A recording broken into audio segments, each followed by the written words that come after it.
Hola, ¿qué tal? Muy buenos días, tardes o noches. Mi nombre es Rolando Vallejo, trabajo para el TEC de Monterrey y el día de hoy les voy a platicar acerca del capítulo número 11, It's a Network o es una red, del curso CCNA 1, Introduction to Networking. Y bueno, pues este capítulo precisamente es como un cierre del curso, porque ya es el último, y en este capítulo pues exploran algunos detalles que no se alcanzan a ver en los demás capítulos, y también pues en la parte práctica lo que pasa en este capítulo es que se conforma una red que ya incluye los servicios que se discutieron en todos los previos capítulos. Vamos a comenzar. Bueno, este capítulo tiene varios subtemas. El primero es creando y creciendo. La otra parte es acerca de seguridad, de cómo mantener la red segura. Eh, Hay que tener en cuenta que todo esto se toca así como de manera muy superficial, ¿no? O sea, no vamos a creer que después de ver este capítulo, pues ya somos expertos en seguridad, ¿no? Bien, después vemos la parte del desempeño de la red que acabamos de o que vamos a crear al final de este curso. Y también vamos a ver cómo respaldar archivos de sistema operativo, archivos de configuración, cómo subir un respaldo. Y finalmente, lo que son los routers de servicios integrados, cómo son, cómo funcionan. Principalmente estamos hablando de routers pequeños, que son como caseros, y de routers que sirven para redes inalámbricas, pero también desde el punto de vista casero. Entonces, todo esto es lo que viene en el capítulo. Recuerden, como siempre les digo, yo no toco a fondo cada uno de los subtemas. Este video es intentado para que forme un apoyo, pero no para sustituir la lectura del currículum. Esa no se puede, o no se debe más bien, obviar. La redundancia es algo que tenemos que eh, pensar, considerar a la hora de que estamos diseñando o creciendo una red. La razón es bien simple. Eh, Cuando nosotros tenemos enlaces de más, o tenemos equipos de más, o discos duros de más, o fuentes de poder redundantes, vamos a brindarle a la red más estabilidad, vamos a eliminar puntos únicos de falla y vamos a darle confiabilidad a la red. Aquí, por ejemplo, vamos a pensar que de este router quisiéramos ir al otro router del lado derecho. Pues podríamos ir así a través de este server, de este switch y por acá. Pero pensando que este enlace se cayera, ya no funciona, entonces podríamos pensar en ir por acá y llegar de este lado, ¿no? Entonces, la idea de la redundancia es que podamos tener caminos alternativos, por ejemplo, o dispositivos de almacenamiento alternativos, o fuentes de poder alternativas, por si falla algo. ¿Cuánta redundancia se debe de poner? Bueno, pues eso debe de ser decidido como resultado de un estudio profundo acerca de qué es lo que necesito en la red, cuál es el core business de la empresa, a qué se dedica la empresa. No es lo mismo una empresa que sea un despacho de abogados, a una empresa que se dedique a vender cosas por internet, por ejemplo, ¿no? O sea, diferentes necesidades nos llevan a diferentes niveles de redundancia. Y es que la redundancia la podemos llevar desde cero hasta un punto en donde tenemos dos de todo, dos de cada cosa, de cada server, dos de cada computadora. Pero eso va a costar obviamente el doble de lo que costaría la infraestructura normal. Entonces, hay que estudiar muy bien en dónde es donde se corre mayor peligro de una disrupción del servicio y dónde es donde nos pegaría más un server caído, un enlace caído, etcétera. Dentro de los aspectos que deben ser considerados en el diseño de una red, pues desde luego tenemos que se tiene que tener mucho cuidado con el aspecto físico, el aspecto de la localidad, ¿no? Asegurar, desde luego, por ejemplo, el cuarto donde se encuentran los servidores, donde se encuentran los routers, los conectores, etcétera. Proteger físicamente con acceso mediante credenciales, por proximidad, etcétera, ¿no? Y desde luego tener redundancia. Esto de la redundancia es todo un tema. Por ejemplo, respaldos de información, ¿no? Que se tenga un respaldo de información ahí mismo, pero que se tenga además otro fuera de sitio, porque ¿qué tal si ocurre un incendio aquí y se me quemó mi server, pero también se me quemó mi respaldo, ¿no? Por ejemplo, o un terremoto o algo así. Entonces, siempre hay que considerar pues la posibilidad de llevarnos un respaldo fuera de las oficinas, fuera de ese edificio. Dentro de lo que corresponde a la seguridad de la infraestructura, hay varios términos que son bien importantes. Uno de ellos son las amenazas. ¿Qué es una amenaza? Pues una amenaza es algo que está ahí y que pone en riesgo nuestra infraestructura. Aquí Cisco quiere que sepamos que existen diferentes categorías en las amenazas y que pues uno de los peligros es, por ejemplo, que nos roben información. Otro es de que la información sea borrada, o que sea manipulada, que sea cambiada. Fíjense, aquí en el robo de la información se está atentando en contra de la secrecía de la información. Información que tiene que ser solamente para los ojos de ciertas personas y que de pronto se publique o se viole esa condición de secrecía, pues se le puede decir robo de información. Pero por acá, por este lado, tenemos la pérdida de datos y la manipulación de los datos. ¿Qué tal si yo entro a un server, borro información con el afán de perjudicar o manipulo la información? Esto quiere decir que a lo mejor cambio mi saldo en el banco, ¿no? O que cambio las calificaciones de un amigo, ¿no? Eso sería agredir o atentar en contra de la integridad de la información. No de la secrecía, pero de la integridad. ¿Ok? También, pues dentro de las amenazas está el robo de identidades, hacerme pasar por otro. Ya sea físicamente, a lo cual se le conocería como ingeniería social, hacerme pasar por alguien más, falsificar una credencial, utilizar una credencial de alguien más para entrar por una puerta o para tener acceso a algún lugar. Eso sería desde el punto de vista físico, pero también desde el punto de vista electrónico, que yo usara username y password o credenciales de autenticación de otras personas para hacerme pasar por ellas y entonces tener acceso a información que no debería yo de tener acceso, ¿no? Y otro ejemplo de este tipo de amenazas sería la disrupción del servicio, que tuviéramos, por ejemplo, un ataque de negación de servicio.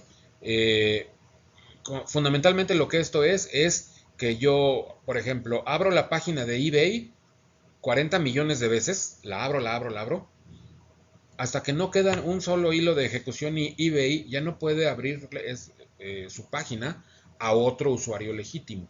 Pero yo no estoy haciendo nada malo, yo simplemente estoy, bueno, sí, sí, malo, ¿no? Pero no estoy haciendo nada que tenga código malicioso o que tenga un virus. Simplemente lo que estoy haciendo es abrir la página muchas veces. Es una transacción normal, ¿no? No es una transacción prohibida, ¿no? Entonces, eso atenta en contra de la disponibilidad de los recursos, ¿no? Entonces, esto es la parte de disrupción del servicio. Otro tipo de amenazas podrían ser, por ejemplo, los virus, que son simplemente programas con código malicioso que la principal característica que tiene es que para que una computadora se infecte, este código tiene que haber sido ejecutado. Un caballo de Troya que sirve para hacerse pasar por otro programa, por ejemplo, un falso login, una ventana que te aparezca de login donde metes tu username y tu password, puede ser no la legítima ventana de login, sino a lo mejor un programa malicioso que está coleccionando todo el tiempo username y passwords para guardarlos, ¿no? Un gusano que puede ser un programa tipo virus, pero que su principal característica es que se puede propagar en la red aun cuando nadie lo ejecute. Son otras de las amenazas que podríamos tener.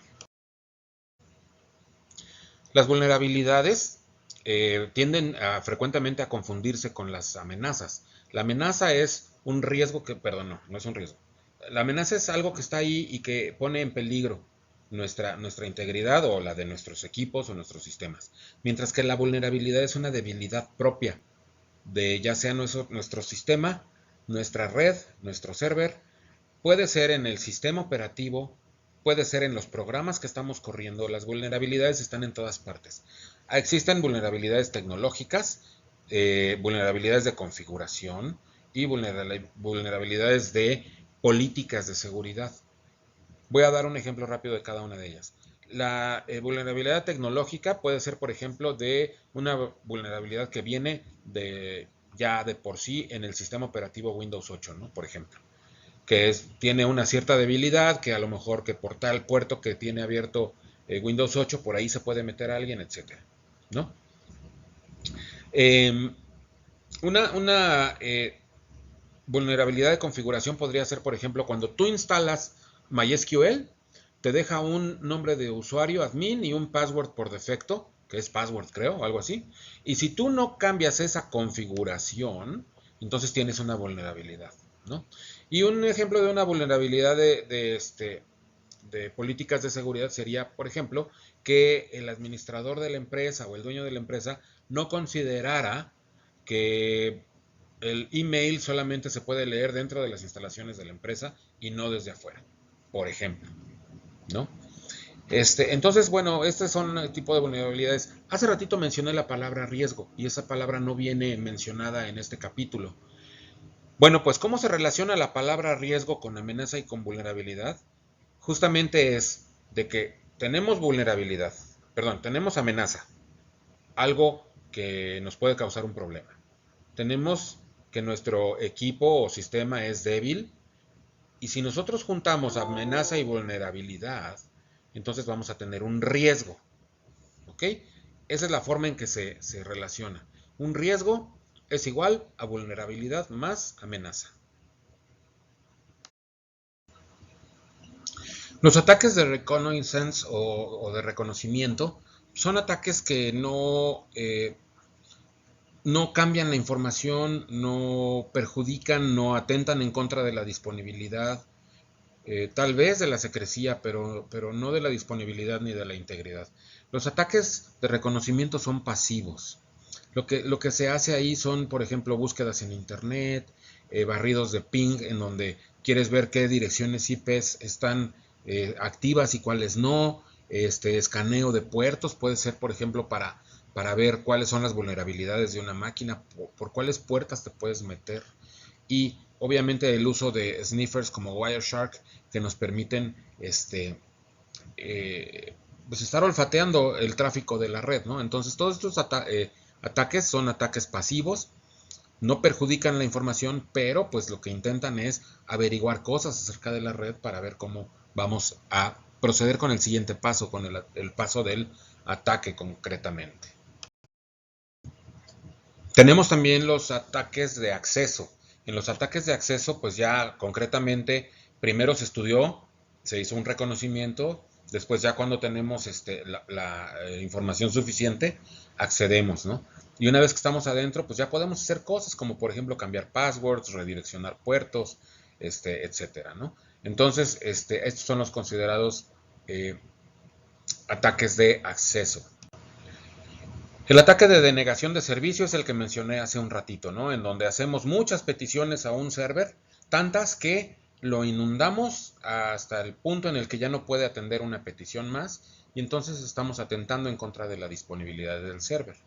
Hay un ataque de denegación de servicio muy famoso que ocurrió por ahí del 98, me parece, en donde un cuate estuvo preparando este ataque y lo que hizo fue eh, apoderarse de computadoras inocentes, implantarles un código malicioso y después llegado el momento lo que hizo fue dar la señal de ataque.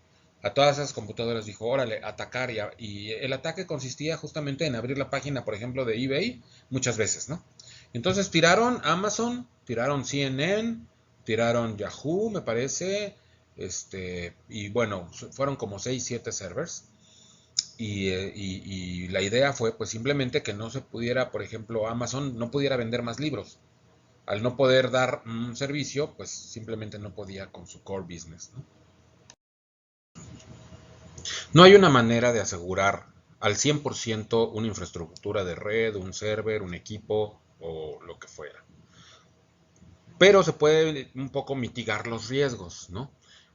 Unas ciertas mejores prácticas pueden ayudarnos a que nuestro paso por la red no sea tan peligroso, ¿no? Por ejemplo, tener las últimas versiones de antivirus es una buena práctica, estar todo el tiempo actualizando nuestros antivirus, aunque pues hay virus que todavía no existen y que nuestro antivirus no está preparado para esos virus, ¿no? Entonces, bueno, pues no se resuelve del todo esto, pero nos ayuda bastante, ¿no? Los parches de seguridad, actualizaciones de sistemas operativos, tener siempre las últimas versiones de todo. Esto aplica hasta en nuestros teléfonos celulares, ¿no? Esto es, digamos que de lo recomendable para mitigar un poco los peligros de estar conectados a la red. Autenticación, autorización y accounting. Esto es un framework, una plataforma de trabajo de Cisco que se conoce como AAA o AAA. Y bueno, pues esto lo que hace es implementarse en los equipos, en los routers, en los switches, para que se tenga un control sobre quién entra en los equipos, ver quién tiene las credenciales para autenticarse, para poder entrar. Una vez que se autenticaron, a qué tiene derecho ese usuario que entró a la red, y también llevar un registro de cuánto tiempo se conectó, a dónde se conectó, qué recursos utilizó en la red, etcétera. Todo esto puede ser implementado, repito, en los equipos de red y es toda una infraestructura. Hay libros completos de AAA. Un firewall es un equipo que se pone en la entrada de la red, típicamente en la periferia, donde tienes tus enlaces de la calle y ahí donde entra a tu red local, ahí pones un firewall. Un firewall no es otra cosa más que un equipo que tú puedes configurar para meterle filtros. Los filtros pueden estar definidos, por ejemplo, si el paquete viene de tal red o de tal dirección, no lo dejes pasar. Si el paquete trae un puerto destino fulanito, no lo dejes pasar. Si el paquete va o viene para hacer uso de MySQL, por ejemplo, no lo dejes pasar.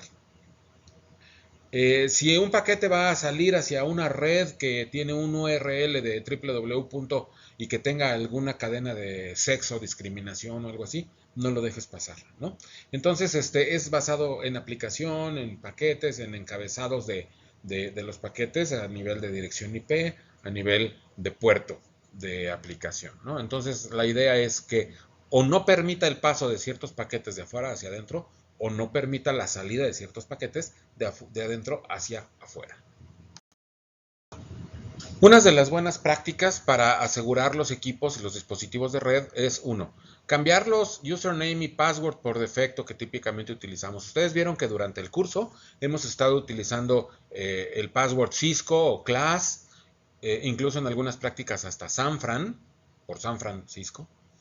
Y bueno, pues se han dado casos de personas, usuarios o más bien administradores de redes, que le dejan esos passwords cuando ya van y hacen sus configuraciones en la empresa donde trabajan y ya en equipos en producción, les dejan el username y el password Cisco y Class, ¿no? Por ejemplo. ¿Por qué? Pues porque se acostumbraron a utilizar esos username y passwords en las prácticas de la academia, ¿no? Obviamente esos passwords no deben de ser utilizados, ¿no? Restringir el acceso a los recursos solamente a aquellas personas que estén autorizados, no tener abierto todo, ¿no? Deshabilitar servicios que no son necesarios.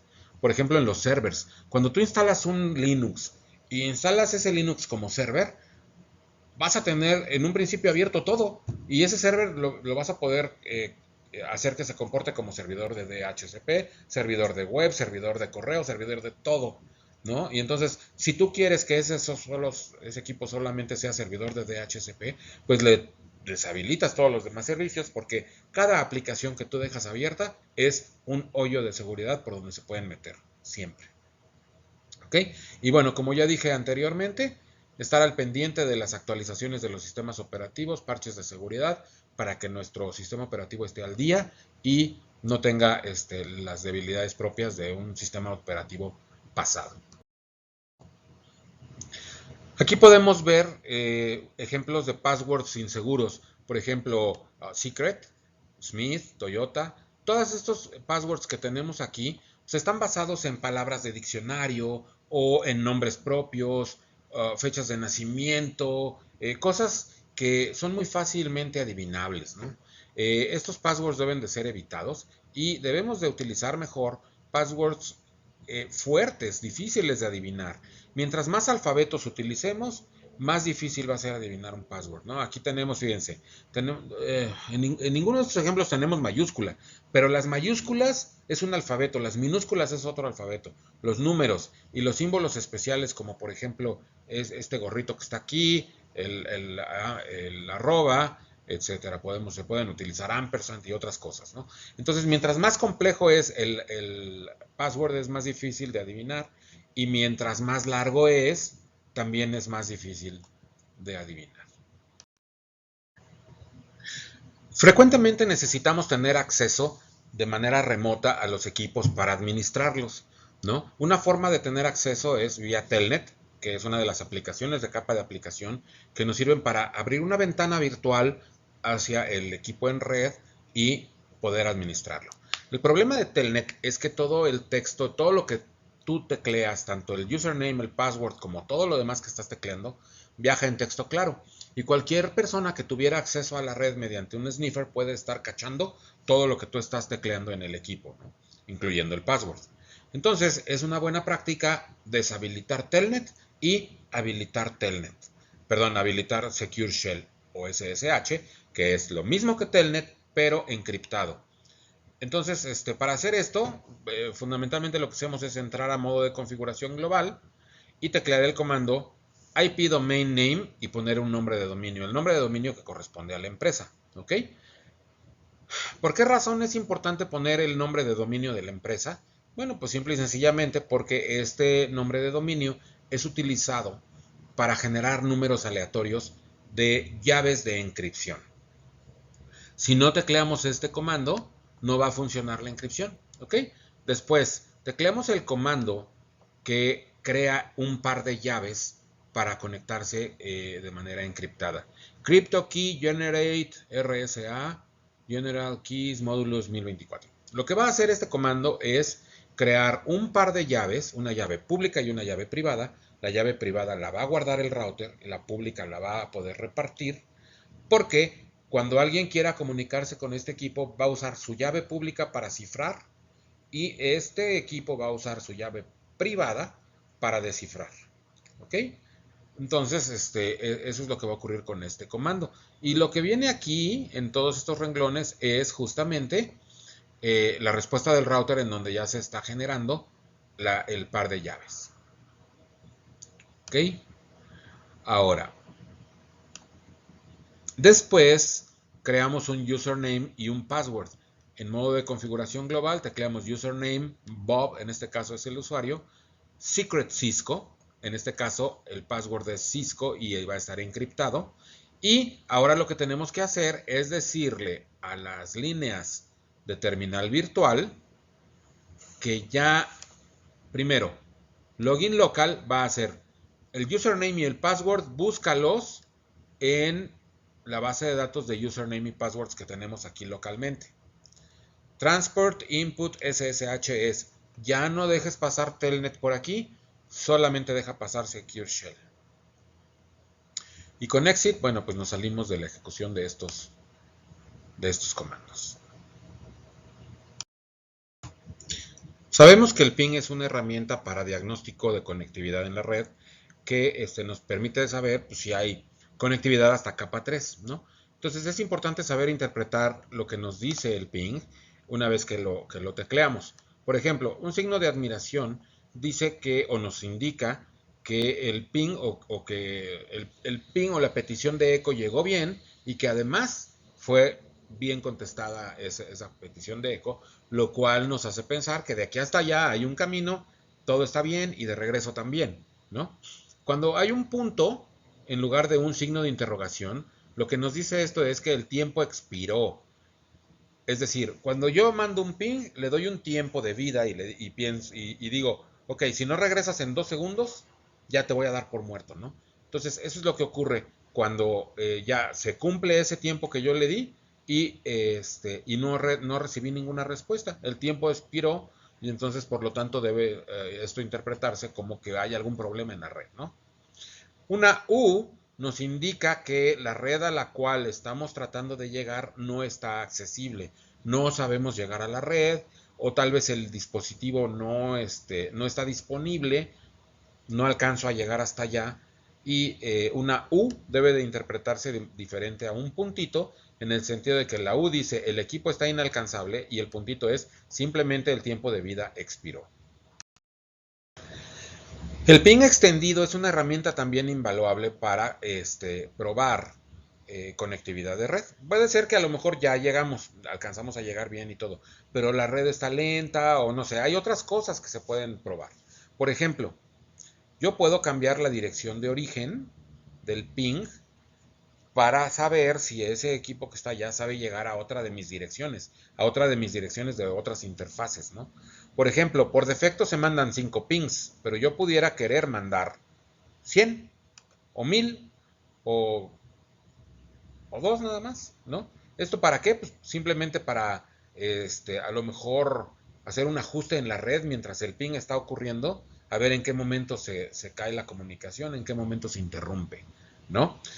Ejemplo, eh, tamaño de datagrama o tamaño del paquete del ping. Típicamente es un ping de 100 bytes. Pero ¿qué tal que yo quiero probar el ancho de banda de la red? Entonces hago un ping grandotote de un paquete de 1500 bytes, por ejemplo, a ver cómo se comporta el enlace cuando yo lo saturo con paquetes grandotes, ¿no? Entonces, para eso puedo querer cambiar el tamaño del datagrama. El timeout, por defecto son 2 segundos. Por defecto le doy 2 segundos para que el paquete vaya y regrese. Pero, ¿qué tal que yo quiero probar qué tan rápida anda la red y le doy 1 segundo de timeout? Para ver si el requerimiento es de 1 segundo de ida y vuelta de un paquete, a ver cuántos se pierden. Y cuántos no se pierden si tengo 2 segundos. O cuántos no se pierden si tengo 3 segundos de timeout. ¿No? Y bueno, otros parámetros que por ahora no nos son relevantes, pero que esto al teclear yo aquí sí, me abre un nuevo menú que aquí ya no continúa, pero se pueden cambiar muchos parámetros del ping. Conforme vamos cambiando la configuración del equipo, ya sea del router o del switch o lo que sea, pues tenemos que ir monitoreando si lo que estamos haciendo está bien hecho, si los resultados son los esperados, si el tráfico sigue llegando o no, etcétera. Y para eso, pues los comandos de show son invaluables, ¿no? El comando show running config, recordemos que lo que hace es mostrarnos la configuración actual, la que está funcionando en el instante, ¿no? El comando show interfaces me va a mostrar la configuración de las interfaces, me va a mostrar qué dirección IP tiene, qué máscara, y bueno, muchos otros parámetros. Pero el más importante es el estado de la interfase. Si está levantado o no. Si está caída la interfase, está operativa o no. ¿Ok? El comando show ARP o show ARP me va a mostrar las asociaciones que yo he estado aprendiendo frecuentemente de dirección MAC y dirección IP. Las asociaciones entre las direcciones MAC y direcciones IP de todos los usuarios a los cuales le estoy dando un servicio. ¿Ok? Comando show IP route me va a mostrar la tabla de enrutamiento y de ahí voy a poder saber este router, por ejemplo, a qué redes sabe llegar, a qué redes distantes sabe llegar el router. Con el comando show protocols me va a mostrar los protocolos de capa 3 que están corriendo. En este caso me va a mostrar, por ejemplo, si estoy corriendo IP versión 4, IP versión 6 o ambos. El comando show protocols me va a mostrar cuáles están corriendo. Y el comando show version, que ya lo han visto en otras ocasiones, nos muestra mucha información, ¿no? Nos muestra la versión del sistema operativo, nos muestra la plataforma del router, nos muestra la versión del BIOS, nos muestra cuánta memoria tienes de flash, cuánta tienes de RAM, cuánta tienes de ROM, las interfaces que tienes, y bueno, muchas cosas más.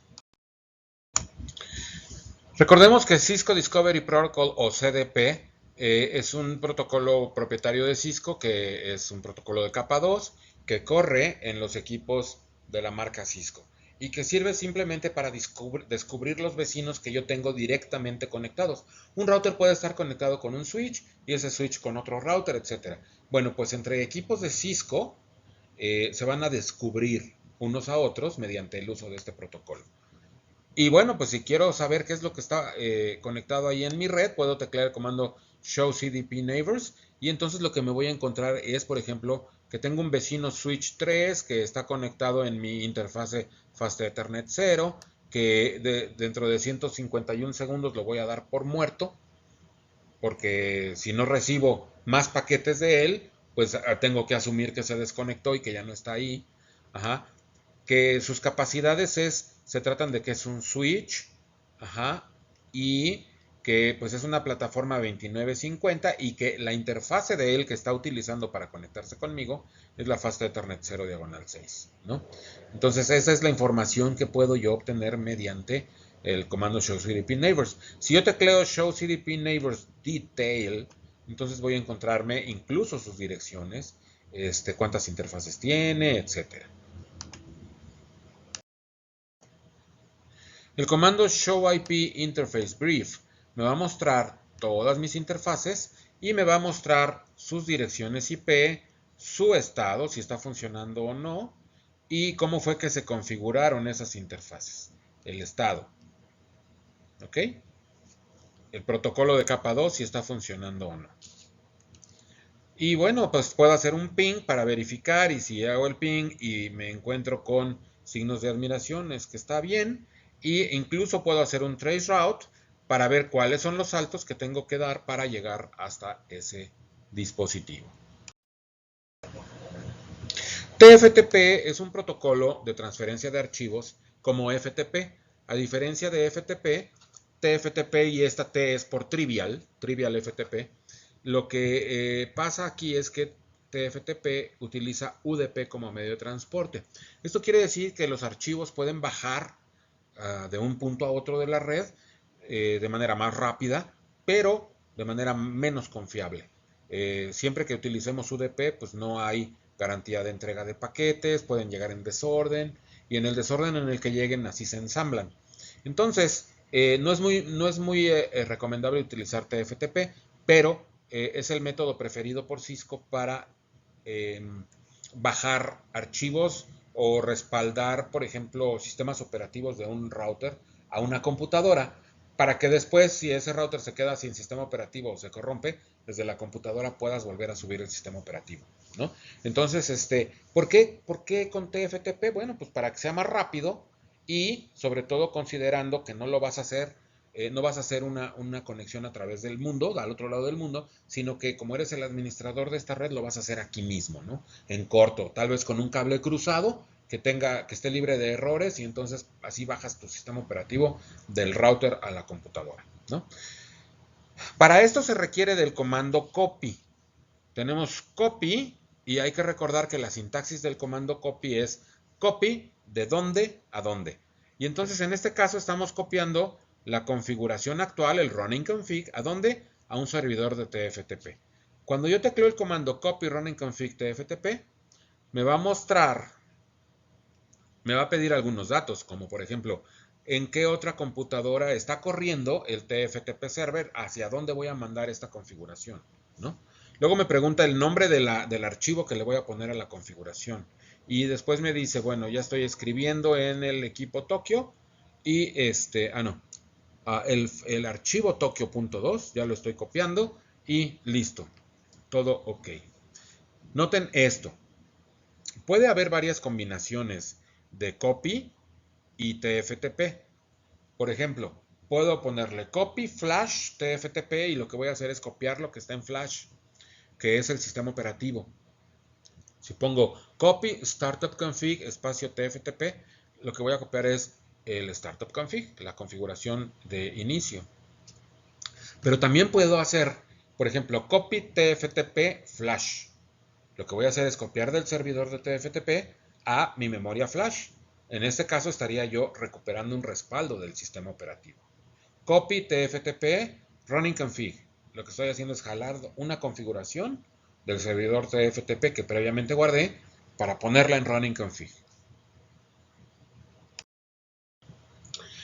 Bueno, los modelos más modernos de los routers de Cisco tienen puertos USB. Estos puertos USB nos van a servir para introducir memoria.